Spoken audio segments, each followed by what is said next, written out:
10 लाख से ज़्यादा,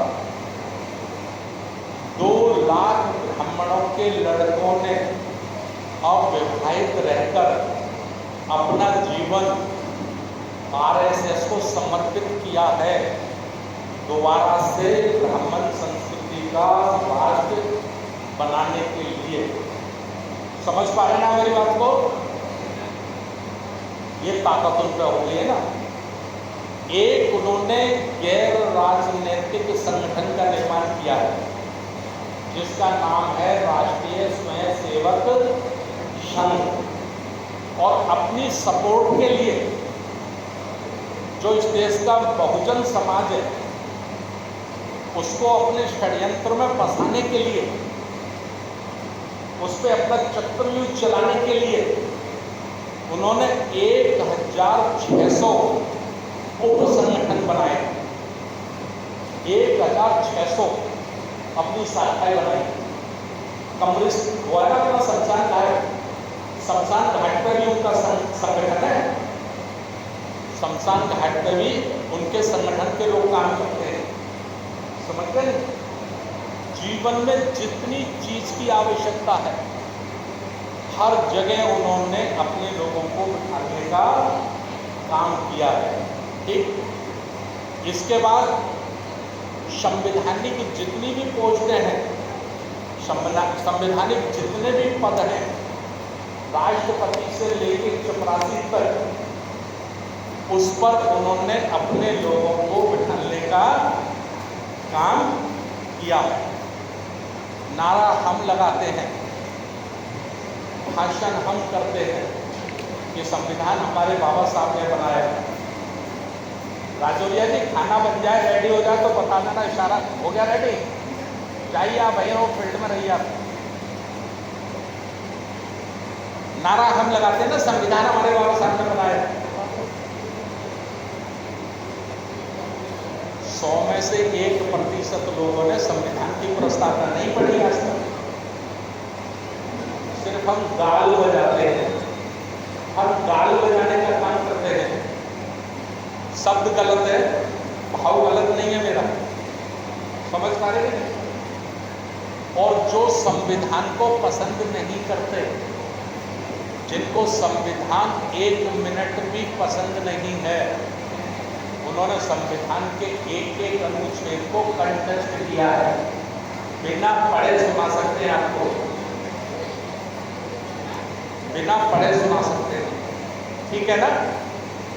इसलिए संविधान का इस्तेमाल करके, संविधान का इस्तेमाल करके उन्होंने संविधान की सारी शक्तियों पर अपने लोगों को बिठाने का काम किया है। कर दिया कि नहीं कर दिया? क्या ऐसा महसूस करते हैं आप लोग?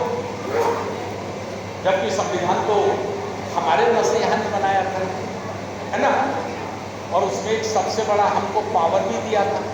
क्या पावर दिया था? क्या पावर दिया था? वोट। देश की संवैधानिक पद पर वही व्यक्ति पहुंचेगा जिसके वोट ज्यादा होंगे। जिसके क्या ज्यादा होंगे? वोट ज्यादा होंगे। नोट वाला नहीं, नोट वाला नहीं, वोट वाला, ठीक है? लेकिन संगठन की शक्ति से धर्म को आधार बनाकर, धर्म को आधार बनाया उन्होंने, अपने धर्म को, जो ब्राह्मण धर्म है प्राचीन काल का, उसको आधार बनाया और संगठन की शक्ति बनाई उन्होंने। और 1600 से ज़्यादा संगठन बनाकर 97% लोगों में जाल फैलाया, जाल फैलाया ना, उनमें जाल फैलाकर वोट उन्होंने अपना मजबूत किया। हमारे लोगों को नोटों में फंसा दिया और हमारे वोटों पे उन्होंने मानसिक रूप से कब्जा कर लिया ना, पक्का।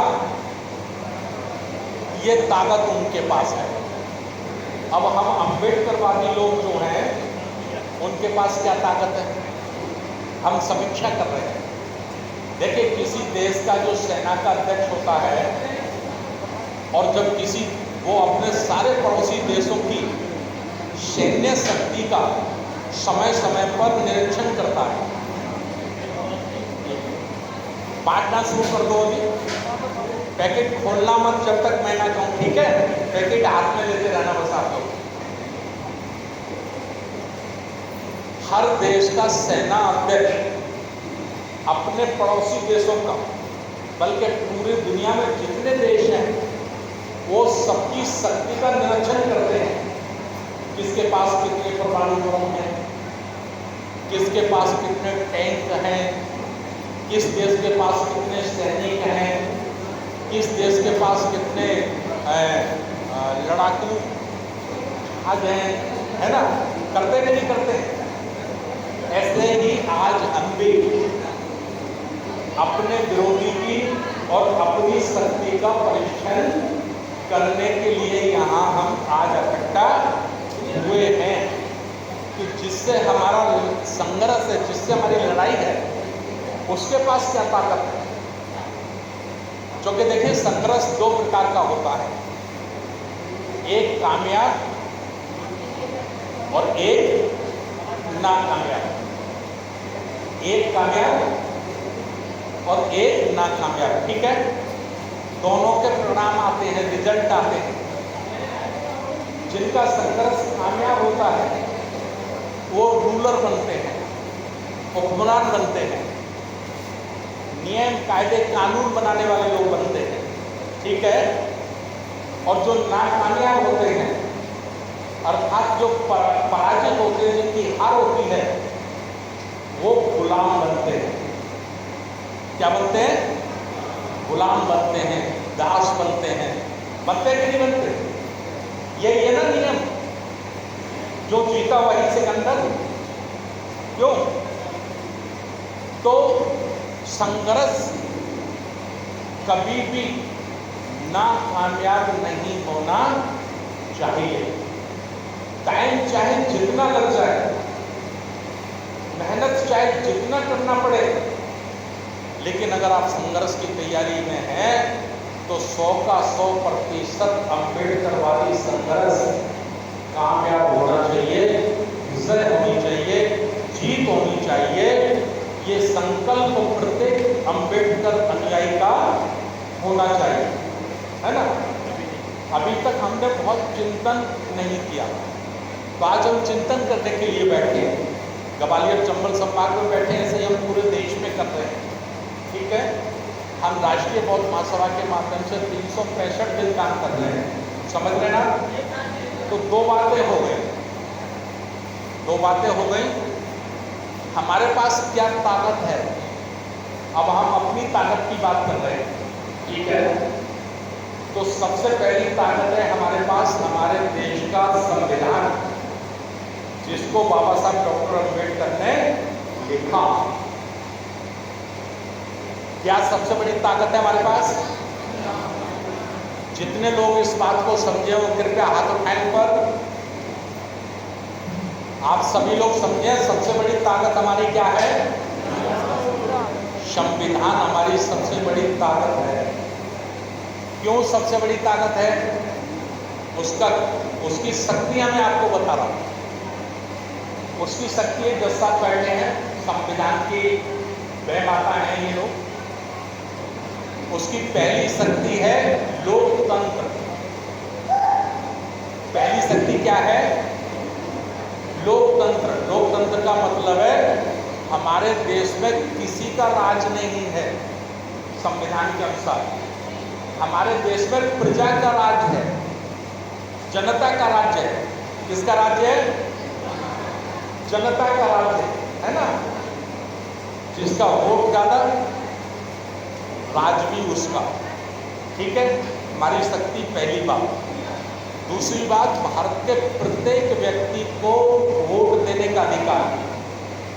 राजा हो, रंग हो, अडानी हो, अंबानी हो, या हमारी बहन हो वाल्मीकि समाज की झाड़ू पोछा करने वाली, या हमारा भाई हो रिक्शा चलाने वाला, बैलगाड़ी करने वाला, चाहे जिस पे 1000 डिग्रियां हों, और चाहे जिसपे अंगूठा लगाना भी ढंग से ना आता हो, वो दोनों को बराबर का वोट का अधिकार है।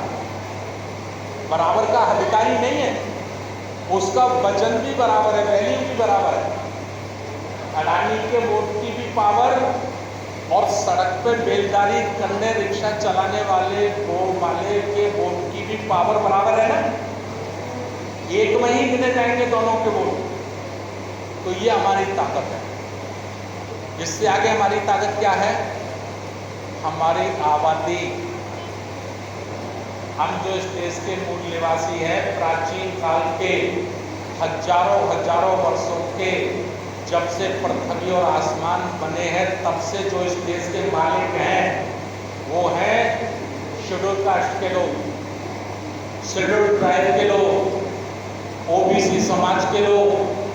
और धार्मिक रूप से जो बुद्ध हैं, सिख हैं, पारसी हैं, ईसाई हैं, मुस्लिम हैं, ये धार्मिक रूप से अलग है। मुस्लिम है, सिख, पारसी, जैन, बौद्ध, ये धार्मिक रूप से अलग है, लेकिन इनका डीएनए और एससी, एसटी, ओबीसी का डीएनए एक ही डीएनए है, एक ही डीएनए है। और एक ही डीएनए का मतलब एक ही माता पिता की संतान है, एक ही बाप की औलादे हैं, तभी तो एक ही डीएनए है। आप सहमत है मेरी इस बात से? सहमत है ना? पक्का। हमारी संविधान हमारी ताकत, लोकतंत्र हमारी ताकत, और इस देश की जनसंख्या लगभग 100 में से 85%। इस सारे लोगों को जोड़कर टुकड़े टुकड़े 6743 जातियों में बटे एक ही माँ बाप की संतान के टुकड़ों को बड़े पैमाने पे जोड़ने का काम किया बुद्ध बाबा साहब के बाद, छत्रपति साहू जी महाराज फूले के बाद, संत रविदास और कबीर के बाद, तो एक महापुरुष ने किया जिसका नाम है महामानव मान्यवर कांशीराम। कांशीराम उन्होंने कहा जाति तोड़ो समाज जोड़ो, जाति तोड़ो समाज जोड़ो, अल्पजन को बहुजन बनाओ। क्या बनाओ? बहुजन। बहुजन माने ज्यादा लोग, तो बहुजन बनाया। तो ये बहुजन समाज के लोग हैं। पैकेट बट गए सारे कंप्लीट? अभी रह गए कुछ? चलिए, तो ये हमारा पावर है, ठीक है। 2 पावर का मैंने आपको बता दिया। तो साथियों ने लिखा है, कुछ ने नहीं लिखा है, कोई बात नहीं। जो नहीं लिखे तो यहाँ लिख लो, और घर जाके सबसे पहले डायरी पेन निकालकर इसको नोट कर लेना, ठीक है। क्योंकि ये यहाँ ज़्यादा टाइम तक रहेगा नहीं, यहाँ ज़्यादा टाइम तक नहीं रहेगा, ये इसमें से निकल जाएगा, उड़ जाएगा। तो जितना जल्दी हो सके इसे कागज पर कॉपी पेन पे उतार लेना, उस पर उतार लेंगे, लिख लेंगे तो ये बना रहेगा। और जब जब टाइम मिले तब तक उसको पढ़ना, पढ़कर उसका अध्ययन चिंतन करना, कितना सही है, कितने प्रतिशत सही है, उसको रख लेना, और जो गलत हो उसको निकाल देना। ऐसा मत करना सही को निकाल दो, गलत को रख दो। क्योंकि अभी 70 वर्ष का जो रिजल्ट है ना, वो रिजल्ट यही है कि हमने सही छोड़ दिया और गलत पकड़ लिया। अब हमको उल्टा करना है, सही पकड़ना है, गलत छोड़ देना है ना। ये हो गया आज का जो प्रोग्राम है, जिसका नाम है पदाधिकारी प्रशिक्षण शिविर, है ना।